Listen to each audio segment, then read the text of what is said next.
नमस्कार मंडळी, तुमच्या आर्वीज किचनमध्ये खूप खूप स्वागत। आज मी इथे अगदी अयंगर स्टाईल, अयंगर बेकरीमध्ये मिळतो तसा केक बनवला आहे। अगदी स्पॉन्जी झाला आहे। चला तर मग रेसिपीला सुरुवात करूया। इथे मिक्सरच्या भांड्यात साखर बारीक करून घेतल्यामुळे मिक्सरच्या भांड्यामध्ये पांढरी पावडर दिसते। सुरुवातीला आता आपण इथे रवा बारीक करून घेणार आहोत। 1.5 वाटी बारीक रवा मी इथे घेतला आहे, त्याची छान पावडर करून घेऊया। त्यानंतर 1.5 वाटी रव्यासाठी इथे आपल्याला अर्धी वाटी दही आणि अर्धी वाटी तेल घ्यायचं आहे। इथे मी सर्व साहित्य या वाटीच्या मापाने मोजून मापून दाखवलं आहे। तर तुम्ही देखील अशा प्रकारे तुमच्या घरामध्ये जी वाटी असेल एकच वाटी मापासाठी घेऊन त्या वाटीने सर्व साहित्य आपल्याला मोजून मापून घ्यायचं आहे, म्हणजे तुमचा देखील केक अशा प्रकारे अगदी जाळीदार आणि छान स्पॉन्जी होईल। इथे आपल्याला दही आणि तेल फेटून घ्यायचं आहे। अशा प्रकारे फेटून घ्यायचं म्हटलं तर व्यवस्थित क्रीम तयार होत नाही, त्यामुळे आपण मिक्सरच्या भांड्यामध्ये अगदी 1 ते 2 मिनिटांमध्ये छान क्रीम तयार करून घेणार आहोत। क्रीम म्हणजे छान असं क्रीमी टेक्स्चर येतं। इथे पाहू शकता छान एकजीव झाला आहे दही आणि तेल। त्यानंतर इथे मी 1 वाटी साखरेची पिठी आणि 1 वाटी दूध घेतलं आहे। याची सुद्धा मिक्सरच्या भांड्यामध्ये छान पेस्ट करून घेऊया। इथे पाहू शकता दही, तेल, साखर आणि दूध छान एकजीव झाला आहे। आता ही पेस्ट आपल्याला टोपामध्ये ओतायची आहे। या पेस्टमध्ये आपण बारीक करून घेतलेला रवा आहे तो ओतणार आहोत। त्यानंतर मी इथे अर्धी वाटी गव्हाचं पीठ घेतलं आहे, ते छान आता आपण मिक्स करून घेऊया।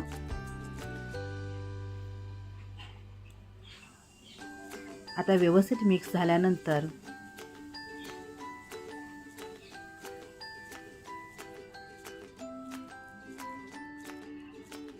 हे मिश्रण आपण अर्धा तास झाकून ठेवणार आहोत।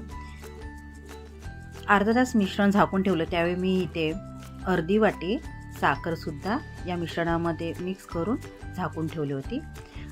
केकसाठी जे हे मिश्रण आहे ते खूप घट्ट आहे, त्यामुळे आपण यामध्ये अजून अर्धी वाटी दूध ओतून हे छान फेटून घेणार आहोत।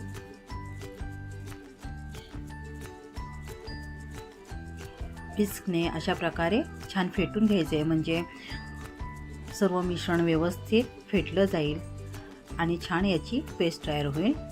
आता आपण यामध्ये 1 चमचा बेकिंग पावडर आणि अर्धा चमचा बेकिंग सोडा टाकणार आहोत आणि चवीपुरतं थोडंसं मीठ टाकणार आहोत, त्यामुळे केक चवीला खूप छान लागतो। आता हे आपण 5 मिनिटे छान फेटून घ्यायचं आहे।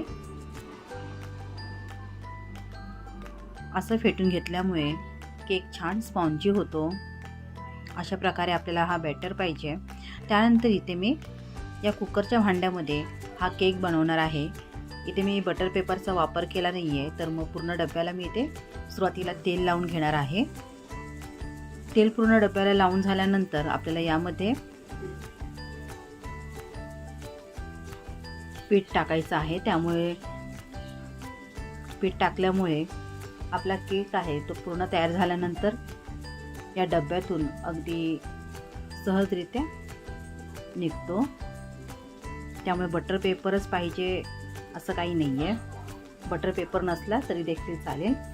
अशा प्रकारे पूर्ण डब्याला पीठ लावून घ्यायचं आणि जास्तीचं पीठ आहे ते आपल्याला काढून टाकायचं आहे। त्यानंतर आपलं इथे केकचं जे मिश्रण आहे ते ओतायचं आहे। आता यामध्ये मी अर्धा चमचा पायनॅपल इसेन्स टाकला आहे। तुम्ही त्याऐवजी तुम्हाला जो आवडेल तो कोणताही फ्लेवर तुम्ही इथे घेऊ शकता। हे पुन्हा एकदा व्यवस्थित मिक्स करून घेऊया। त्यानंतर मी इथे हा डबा अशा प्रकारे थोडा टॅप करून घेतला आहे, म्हणजे त्यामध्ये जे काही बुडबुडे असतील किंवा हवा असेल ते आतमध्ये राहणार नाही। आणि इथे एका बाजूला आपला गॅसवर तवा चांगला गरम झाला आहे, त्यावर मी एक स्टँड ठेवला आहे। त्यानंतर आपलं हा डब्बा आहे तो यावर ठेवून आपल्याला 30 मिनिटे मध्यम आचेवर केक छान शिजवून घ्यायचा आहे। वरून आपल्याला अशा प्रकारे टोप किंवा कढई ठेवून झाकायचं आहे आणि अर्ध्या तासानंतर आपल्याला पाहायचं आहे की केक शिजला आहे की नाही तो। इथे मी अर्ध्या तासानंतर पाहिलं केक अजून व्यवस्थित शिजला नव्हता, म्हणून मी आणखी 10 मिनिटे केक शिजवून घेतला. त्यानंतर मग 10 मिनिटानंतर तुम्ही पाहू शकता इथे आपला केक व्यवस्थित शिजला आहे. म्हणजे एकूण इथे आपल्याला 40 मिनिटं लागले. त्याच ठिकाणी तुम्हाला 45 ते 50 मिनिटे देखील लागू शकतं. हे बर्नरवर डिपेंड असतं. इथे पाहू शकता छान केक शिजला आहे, छान फुलला आहे केक. अशा प्रकारे टूथपिकने आपल्याला पाहायचं आहे केक शिजला आहे की नाही.